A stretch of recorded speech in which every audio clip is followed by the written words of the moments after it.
বসো নতুন মামা বসি বসি আসছে। হাঁটু ব্যথায় আর পারি না গো। ওই যে বৌমা। আরে থাক থাক থাক থাক, ভালো থেকো সুখে থেকো, শ্বশুর শাশুড়ি স্বামী সবার সেবা যত্ন করো। বাবা মুখখানে তো বেশ মিষ্টি হয়েছে, শুধু গায়ের রংটা একটু চাপা। আসলে আমাদের পাপাই একদম দুধাল থাকি না, তবে সেটা কোনো ব্যাপার না, এখন কালো হলো জগতের আলো। জলদি জলদি আমি কে হই বলো তো? আমি হলেন গিয়ে তোমার বড় পিসাউরি।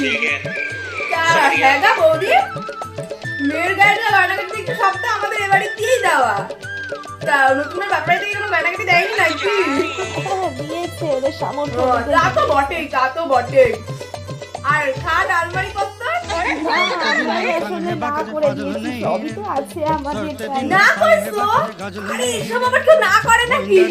মানে আমি কইতে চাইছি যে তারা তো তাদের মেয়েকে ভালোবাসা দিতে চাইছিল, তুমি না কইছো তো ওদের খারাপ লাগবে না? যা দিব তো সব আমাদের মেয়ে কই থাকবো। তা মা যাও তো দেখি আমার জন্য একটা কড়া করে দুধ চা বানিয়ে আনো দেখি, যাও।